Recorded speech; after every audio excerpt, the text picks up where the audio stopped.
Okay. So glad you guys are here. If you haven't met, my name is David. I'm the lead pastor here. We're so thankful for you being here. I want to just give a shout out for all you guys who helped us for Halloween, our trunk or treat. You guys did it awesome. We had about, it's hard to tell, it's hard to count, but we had somewhere around 500-600, probably closer to 500 people. But that was still amazing. Way to go. You guys are an amazing church. The thing that I always hear from people that come is they do two things. One, they say, we do it really well. And you do. We got it down to a science. And secondly, they said, you guys are really friendly. I love that. So way to go. I want to thank you for that. If you are new with us, excuse me, I want to welcome you today and ask you to connect with us. There's a couple ways you can do that. One, if you're in the house, and it's always better in the house, right in front of you in your chair, there should be a connection card. You can grab that, fill that out, bring that over to the connection point. We have a gift for you. Just say thanks for joining us. Or if you prefer, you can, or if you're online as well, you can text the word connect to 763-317-0866. That helps to get some of your information so we can connect with you. We're not going to spam you, but we do want to let you know what's happening. We want to be able to pray for you and just interact with you because we're so glad that you're part of us, and we want to make that happen more and more. So we appreciate you sharing that with us. Also, we've got two things actually. I don't know if it's going to be on the announcement. There we go. Okay, we got the movie night coming up. This is just a great family time. November 15th. The doors will open at 5:30. Movie starts at 6. This is a great time to invite your friends. It's going to be a fun movie, basically for kids and all that. So you want to use that to invite your friends, have fun, free popcorn, all that's going to happen. And then also we have in our growth track, we have a thing called Discover. And Discover is our first step in our growth track. So if you're brand new, we want to encourage you to join this. If you've never done it before, join us for that day. We do our seminars for 45 minutes or less, and 90 minutes or less, sorry. Yep, and we'll get you information. This one's built on everything that's happened in Northwood, everything that you would want to know and take advantage of. We have one little problem, and I got to talk to the staff on this. I just found out last night. November 17th got to work because my son is getting married. And we found that so he has an engagement party that I have to go to. So we'll have to figure that out. So just hang on to that. But we'll definitely get that to you this week and let you know what's happening in there. But you can still sign up because we'll let you know the time. And we have lunch afterwards. That helps sign up. So we have enough food for you. It's a fun time. And so I just encourage you to come. Okay. I want to jump in today. Hey, guys, everybody got candy? Everybody kids who came through? Candy's good. If you didn't raise your hand. We'll make sure you get one. Okay, because you want one. I'm pretty confident that candy's going to be in heaven. Pretty sure.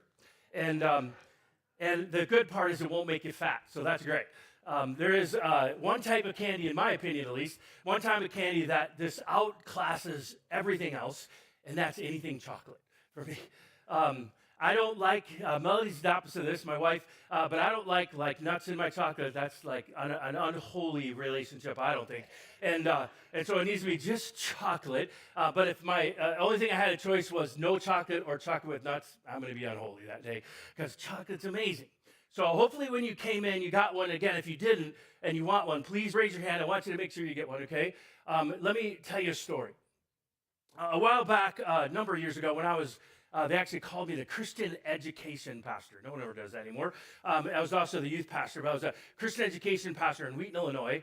And we designed a outreach we called a summer program.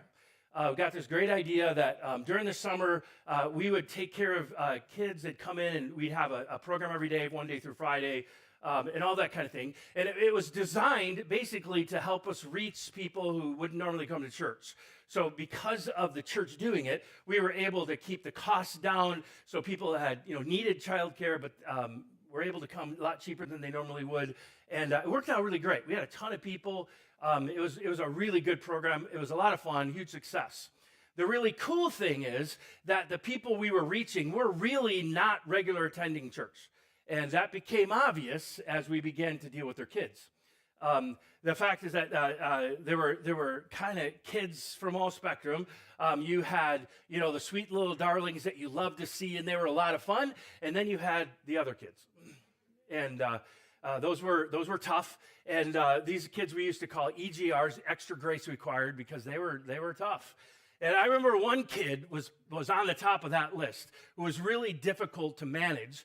And so we would, as a staff, we would sort of trade off. We'd kind of argue a little bit, trade off who was going to basically take care of this little guy that day, because he needed that one-on-one attention. And what I mean by, trying to figure it out was sort of like drawing straws in the biblical, kind of thing. And the one who got the short one got the privilege of taking care of this child. And by privilege, I mean, keeping this kid under control without sending him to heaven early, okay? Well, the day that came that I ended up having to do it, I ended up having to take care of this little guy. And so I was praying about it. I was like, how am I going to do this? Because I got to get through this day. And this kid's a handful. And I started praying, and the word bribery came out. That's the kick it. I'm gonna use bribery. So I figured out a way, and I really, didn't care about discipleship. I don't really, wanted to love on this kid, but it's just survival for me that day. And so what I did is I bought this a big bag of M&Ms. And I was going to bribe this kid with the M&Ms and see if we can get through the day and see if he, would like me and all that kind of thing. Candy's good. I thought, all right, this is going to work. Now, one of my mistakes that I made was that in the morning, he came and I gave him the whole bag of M&Ms. That was not a good idea. I'll tell you, that's a whole other story. But he took the bag, ripped it open, and started, stuffing them down his mouth. And I'm going, wow, okay, well, this is working so far. I guess I'm his, favorite staff member now. And so I got an idea as he was doing that. I said, hey, little guy, can I have some M&Ms? And he looked at me and he said, no. Like, hold on. It's like, come on. I'm not asking for a lot. You got a whole bag. I just want just a few of them. Can I have a few of them? And he said, no. And then turned his back and started stuffing them in his face as fast as he could. And I thought, you know what? This kid needs to understand some stuff. I thought, first of all, I'm the one that bought the M&Ms. I am the provider of this blessing for this kid. If it wasn't for me, he wouldn't have any. So he should keep that in mind. Then I thought, you know what? Also, it came to mind is that this kid really doesn't understand that I'm strong enough, if I wanted to, I could take them all away. He couldn't stop me. I'm bigger than he is. I could take them all, and there's nothing he could do about that. And then the third thing that hit me is I thought, this is really not a very smart thing the kid is doing. Because if he understood the sort of relationship we were having and that kind of thing, I could literally rain M&Ms on him and give him more than he could possibly ever eat. In fact, I kind of thought about, I don't know, I'll give him so many, he'll see how many of those suckers he can stuff in his mouth and he'll get sick. Pay him for that, I could literally just give him more M&Ms than he could possibly ever deal with. And I thought, wow, this kid needs to learn some stuff.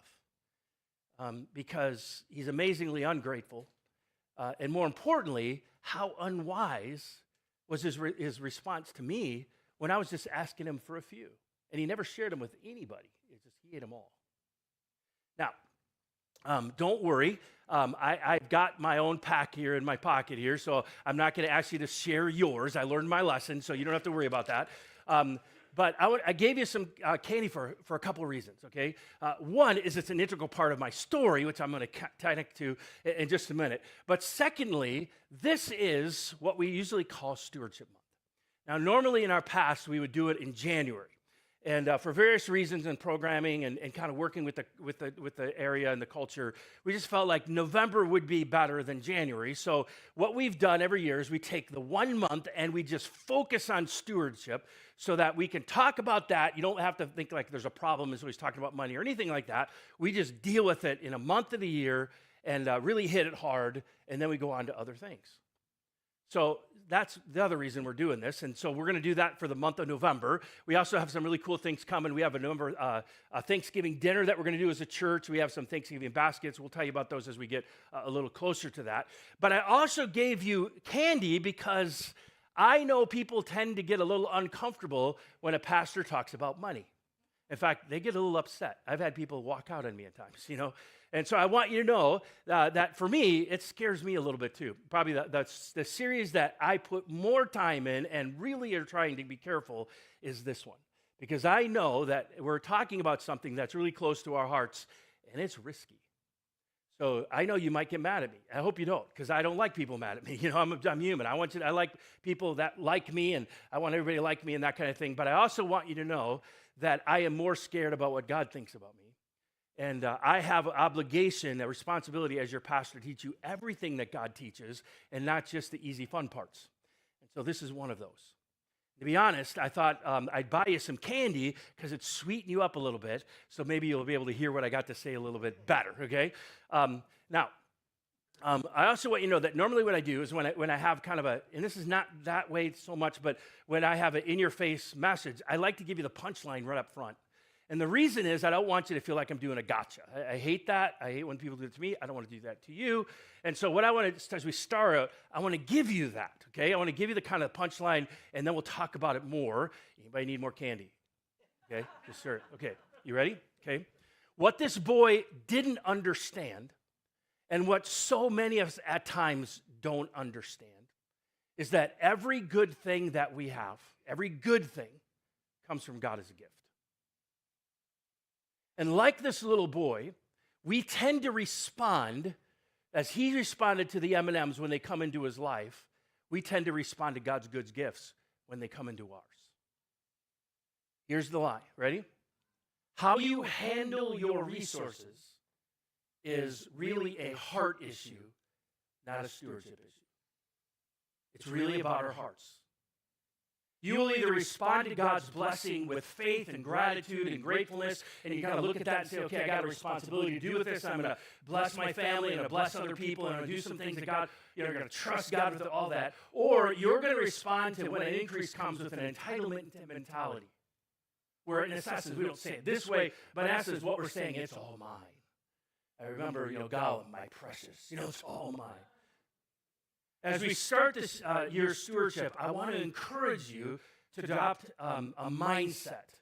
If I get anything across, I hope we get a bunch of stuff across, but this one, if I can get through this one, it'll be life-changing. This really is a freedom mindset, if you can grab it, if you can understand. So I hope I can communicate it to you. It's this. The mindset is, I am not an owner, I'm a steward. That changes everything. I am not an owner, I'm a steward. A steward is an old word. I always kind of wonder if I should use it, but it's such a good one. And oftentimes in English, it's translated as manager. A steward's got a little bit more involved in that, but that's pretty good.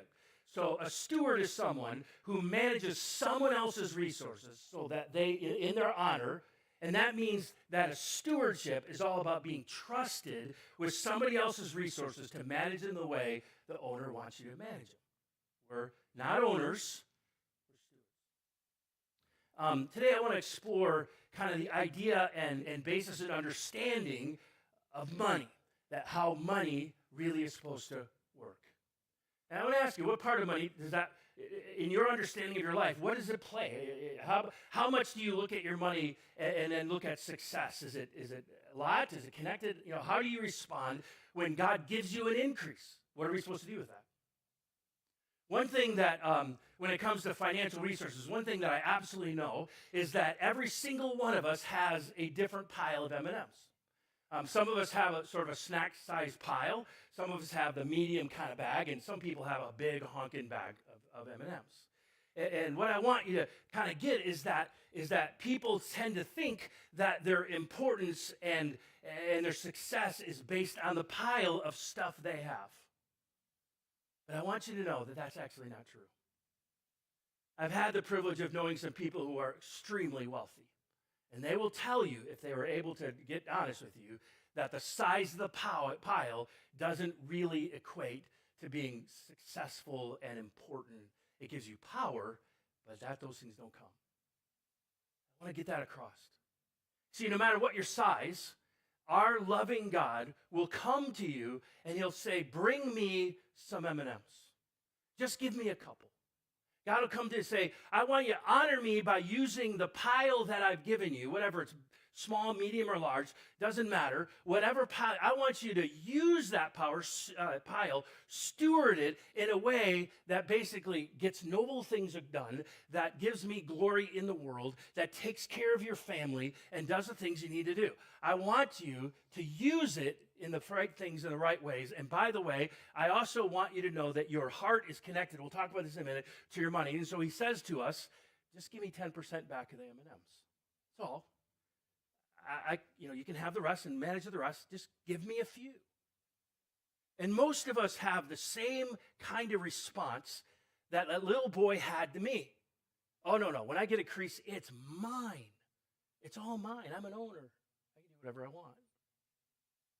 I think the problem is that we don't realize, first of all, that God is the one who gives you anything good.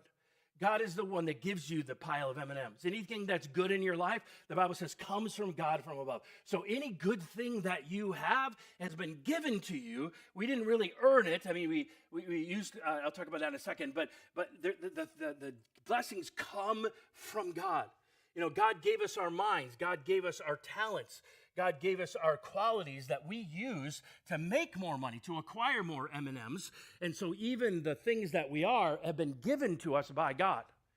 He has given it to us on loan from him. He's the owner. We're the steward. So when we kind of look at our size of our pile, there's really no boasting there, because your size is determined somewhat by God and somewhat by your willingness to steward things rightly. Again, the Bible says in James that every good and perfect gift comes down from God. So anything good that you have in your life, this is not the spiritual stuff, it's just not the church stuff, anything that's good in your life, God says that's a gift from him. I also think it's important to recognize that if God wanted to, he could, at any moment in time, he could take it all away. He could take all your M&Ms. And there would be nothing that you and I could do to stop him. And at the end of the day, we could look at him and say, God, how come you're treating me that way? Be upset. But ultimately, when you stand behind the judge and he makes a decision, we're going to be able to have to say, nope, I didn't own it anyway. It all belongs to God. He has every right to do whatever he wants to. And if he wants to take it all away from me, he has every right to do that. He can do that. On top of that, if God wanted to, he could rain so many M&Ms upon you that you wouldn't even know what to do with them. He could give you so many resources that would overflow your heart, and it would actually make you sick. He can give you so many resources that you can become soul sick, so much that you might get the idea that you don't need God, that you're secure and you got it. And that's not good. I have to confess to you that there's been times in my life where I've messed this up more than I want to admit. So I'm not standing here as, shame on you or anything like that, but I want to help us understand the purpose of money and how it works. I think the problem lies in our understanding of what this money, by the way, I'm talking about money, your time and your money financially. So when a problem lies in our not understanding how these things work in our lives. I know that little boy didn't understand the purpose and value of those M&Ms. I mean, if he would have shared those with his friends, if he would have shared one with me, I probably would have bought another bag for him the next day. But he said, oh, no, they're all mine. So I have one fact about money that I want to share with you today, and I've got two myths, and then we're done, okay? And throughout this series, we're going to get really practical. I want to help you. This is not about, raising more money for the church. I hope that happens, but this is not the reason. I want you guys to win with money and get financially free. So we're going to talk about all kinds of things. Let me talk today. One money fact that we need. One thing that we really need to know. Here it is. Money fact is either you will master your money or it will master you. You will master money or it will master you. And you know what? It doesn't matter if you're a believer or a non-believer. This is true for you. There's only two choices when we talk about resources in our lives. Either money is going to lead our life, the acquisition of more is going to be the main pursuit of everything we do and the meaning of our life, or we're going to realize that God is the owner of everything, and he's given us some resources to steward in a way that brings him honor, serves our family, serves other people, accomplishes purposes. God has given you stuff as a tool to accomplish eternal things, things that matter for people and your family and meaningful things. And the reality is that we are not owners, we're stewards. Jesus said it this way in Matthew chapter 6, verse 24. This is what he said. No one can serve two masters, for you will hate one and love the other. You will be devoted to one and despise the other. You cannot serve both God and money. We have only two choices when it comes to resources in our lives. And it doesn't matter if you're a believer or not, it's still true. Money will either be your master and it will lead your life, or you will master it and you'll tell it what to do. It's the only choices we have. One thing that we cannot do, one thing that Jesus makes it very clear to do, is you can't do both at the same time. You have to decide whether money's going to be your master or God is. And I hope that every one of us understand this important concept. I hope it sets you free. If I was able to look at your bank account or your calendar, it didn't really matter what you say. I would know exactly where your spiritual thermometer is. Explain why in a minute. Your checkbook and your calendar always reflect what you're trusting in. It always reflects what matters to you.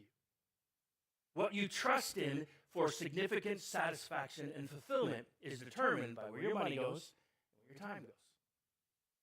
And I know that's true because Jesus taught this really amazing principle, and I want to show it to you.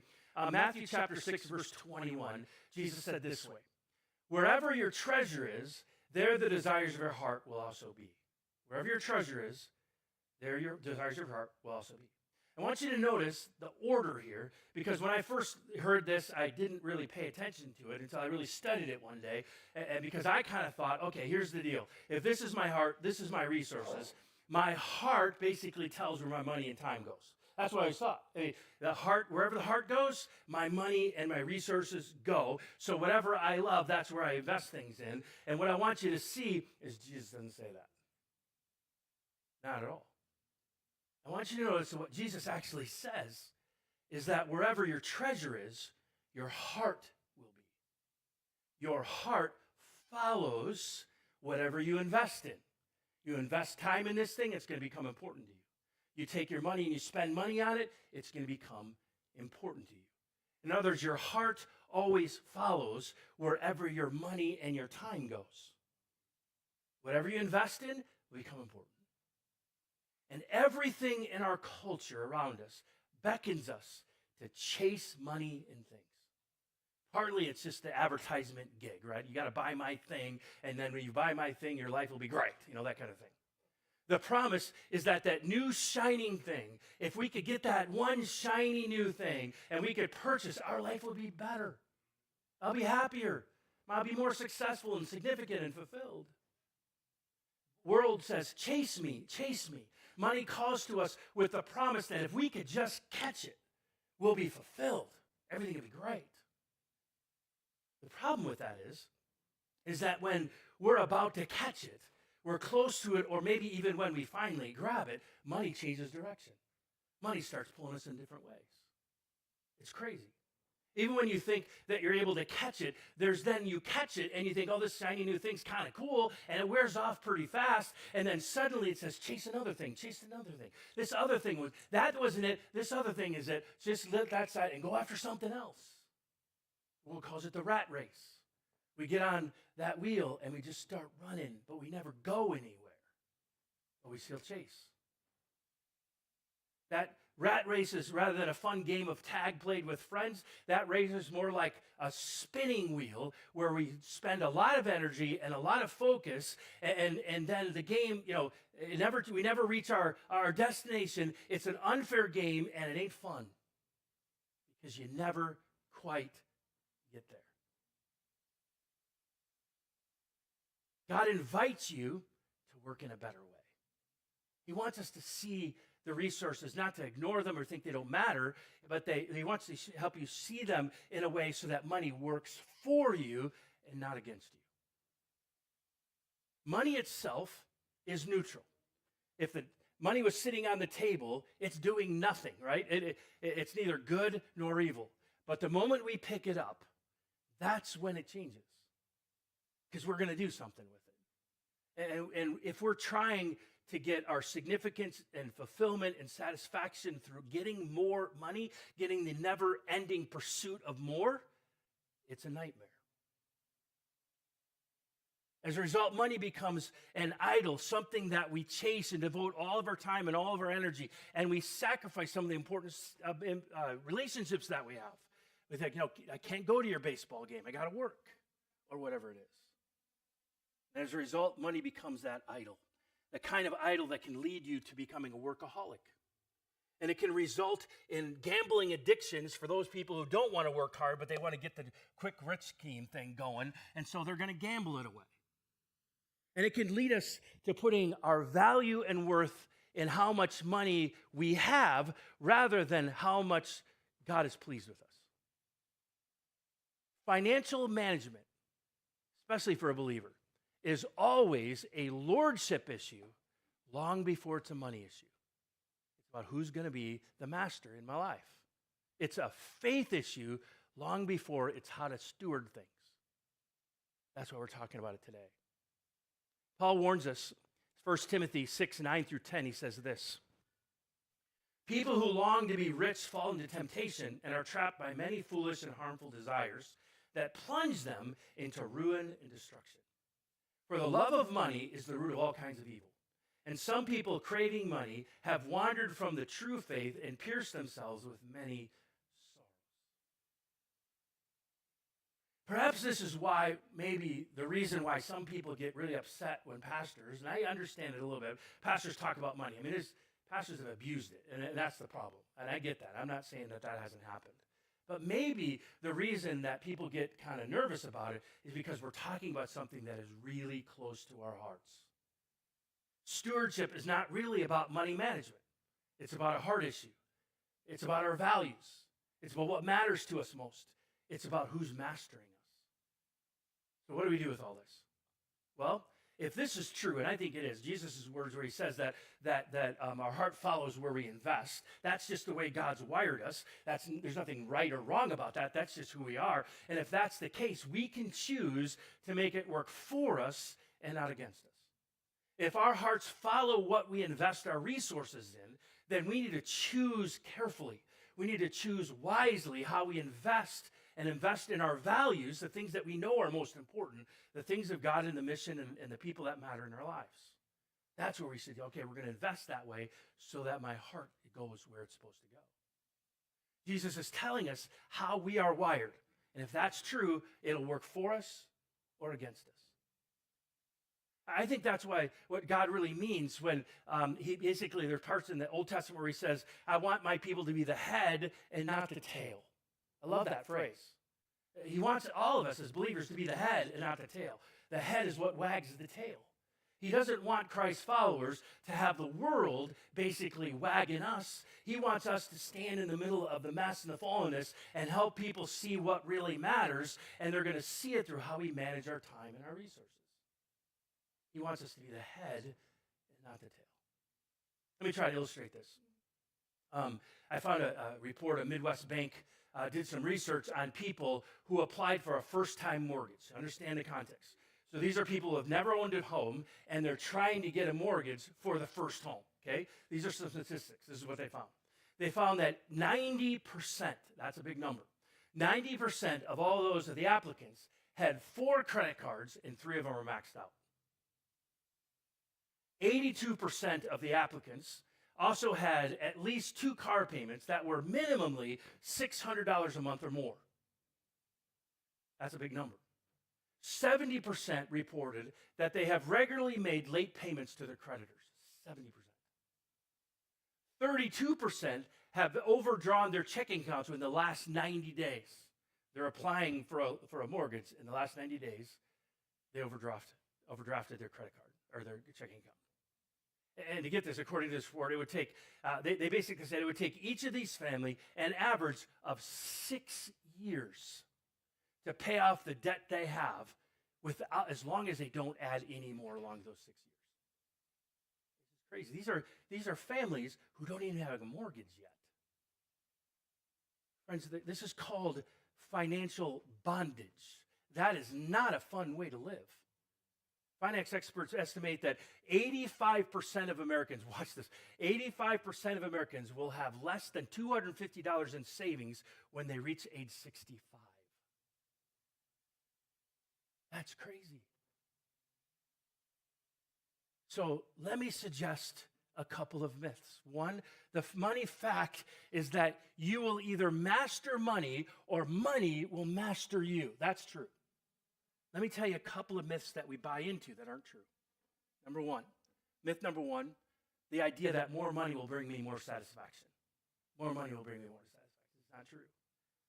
There's an allurement that gives money a whole bunch of octane in our lives. A temptation that we would arrange our lives around the acquisition of more. And this is this allurement, a little bit more money will place me in a place. Finally, I'll get to that point where I am satisfied and significant and fulfilled. Jesus wants his followers to know about the deceitfulness, the trickery of money. I think he had this in mind when if you heard this phrase, the never-ending quest for it. I love that phrase because it's kind of, I've been there. Never-ending quest for it. I'm sure you know what it means. My earliest recognition of the never-ending quest for it was when I was a kid. And I remember this toy. And this toy is I knew that if I could get this toy, my life would be complete. I wouldn't need any other toys. This is the toy that is going to outmax all toys. And thankfully, weirdly, I was able to get this toy. And I played for it for a little while. And then I realized, you know what? This toy isn't it. It just didn't bring it. Didn't long term, didn't make it happen. So there must be another toy. And you go out and find it. As I got older, this never-ending quest for it looks different, but it's still the same idea, still the same lure. When I was in high school, I knew what it was. I was absolutely convinced. If I could date this girl, it'd be it. My life would be amazing. I'd be on the top. She was cute. She had a great smile. I knew that she was it. Except that I was able to actually pursue her and date her. And she was great, don't misunderstand. But weirdly, after a little while, I found out to my amazement, she wasn't it. She just didn't make the fullness. Now, just to go on record, my wife Melody is it. Okay, so the never-ending quest for it. You know what I mean? You get this? Have you ever been tricked by that? I know I have. I encourage you, if you want to do something today, to slay the never-ending quest for it monster. That's enough of that because it doesn't ever satisfy. So I would encourage you to take that step today and say, you know what, I'm done with that. Or perhaps you're just only $10,000 away. You just need a new home, and then you'd be there, or a new car, and then you'd be there. And if that's you, okay, here's what I would ask. That basically that you just get out there and chase after that thing, get on that treadmill one more time, and chase after, run after it, buy it, achieve it, get it. And then when it hits you, remember what I told you. It's never going to work. It's never going to bring you significant satisfaction and fulfillment. It is impossible to do that. So when you feel that soul, sucking thing where the 9th time and you acquired it, just remember it's an illusion that got you there. Somewhere along the line, disappointment after disappointment, I finally concluded that it has nothing to do with the size of my money pile. It has everything to do with my relationship with God and going after his smile. So myth number one. Here's another two. Second thing that I want to just address with you. Number two is that money will give me self-worth, that my value comes out of it. I think this is probably the greatest struggle with money. Because in one way, money does give you power. You can do some things that you can't do if you don't have it. But just because it's power does not mean you bring significant satisfaction. It promises, however, that if you have a little bit more, if you have more than the guy next to you, the neighbor, or whatever, then your self-worth will go up. Right? You'll be more important. Deep within us, there's this yearning for a self-respect, an understanding that we matter, a desire that other people respect us and they know that we matter. I don't think that's bad. In fact, I think God's wired us that way. It's how we get there that's the problem. Because we begin to think that if we can just get more stuff, then satisfaction and significance and fulfillment will be ours. But it never happens. Think back when you were a little kid on the playground. Remember trying to figure out a way to establish some friendships and establish that you're a somebody among the crowd. And so you remember that, maybe for you, maybe you guys maybe remember that you want to be the fastest runner, or you wanted to be the best jump roper, or maybe you needed to, ladies, you need to be the best cheerleader, or you're going to be the king of the hill, or whoever the first one is chosen in the playground games. You're like, that's it, that's important. And that's really just an attempt to settle the nagging question in all of our hearts if you haven't settled it. Am I okay? And do you think I'm okay?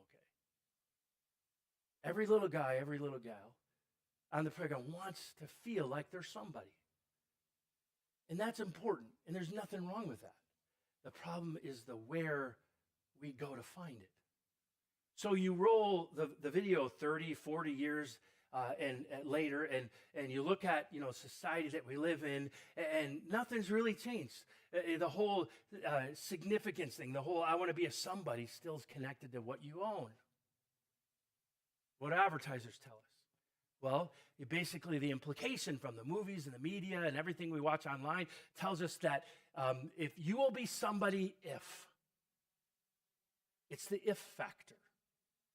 You'll be somebody if you certain house, you get a certain car, you have a certain status in the neighborhood, you wear the right clothes, you get the right appropriate labels or not, or you drive the right car, like I said, or you have you dine at the right places, or you're right part of clubs, or you're right part of the group that it's the if thing. I want to ask you, how are you going to get all of that without borrowing money, going into debt, and chasing after money? What we do is we arrange our lives around this mad scramble for the if factor, and we have to spend a ton of money because we're in competition with everybody else, because that's kind of how we're looking at it, and we just never can quite get there. So we have to borrow, we have to spend credit cards up to to the max and all those kind of things, and we think, why is this not working? Because it never will. Sooner or later, you're going to have to call that whole thing what Solomon called it 2,400 years ago in the book of Ecclesiastes. This is the statement if you read it. It's vanity. That's what he said. It's vanity. It's like chasing after the wind.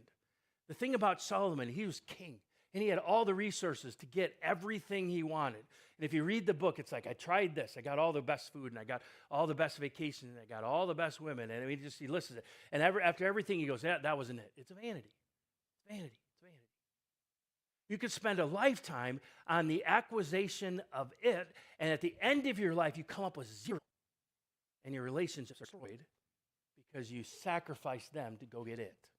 It isn't worth it. It will never pay the dividends you're looking for. Don't waste your life. I challenge you to examine and learn the biblical values and the purpose of money, and that's what we're going to talk about. And I want you to put on those lenses to realize that every good gift comes from God, and that we are stewards and not owners. We don't get to do whatever we want, whenever we want with what we have. We have to say, God, thank you for the increase. What do you want me to do? How can I take care of my family, bless people, and bless the mission? So in this series, we're going to discuss a lot about this. We're going to get really practical about this. So don't miss this. I know these are some people say, well, I can take a step on this. Listen, if this is new to you, awesome. You're going to open up a whole new way of thinking, and it's going to change your life. If you've been, and many of you have, over and over again through these stewardship months, and you know this stuff, this is going to be a reminder. And that's good. And maybe this is a time to go do another inventory and look at these things in your life, and maybe there's some things out of balance, and you get that fixed. That would be amazing. If we can get those two things accomplished over the next month, we'll have done really, really well. You guys can come on up. So let me pray for you, and then we're going to spend a little time in worship again. Father, I just thank you. I thank you for who you are. I thank you that you are a good, good God, and that you give us good gifts. Your Bible says that the rain comes on the just and the unjust. Rain is good. that you give even people who don't deserve it, like us, good things. We thank you for that. As believers, as disciples of Jesus, Lord, help us transform our minds to see the resources in a way that you see them. Remember John Wesley's statement. We'll talk about this, but God, I remember that he said, earn all you can, save all you can, give all you can. That's what we want to do. God, we want to be people who manage money so well that you can give us more and trust us with it. I pray for everybody. We're all in different places. It doesn't matter the size of your pile. It matters our stewardship. So God, I pray that over the next 3 or 4 weeks, that you would change our minds, that you would renew our minds, that would help us see so that we would be financially free and honor you and live a significant, fulfilled, satisfying life. We ask this in Jesus' name. Amen.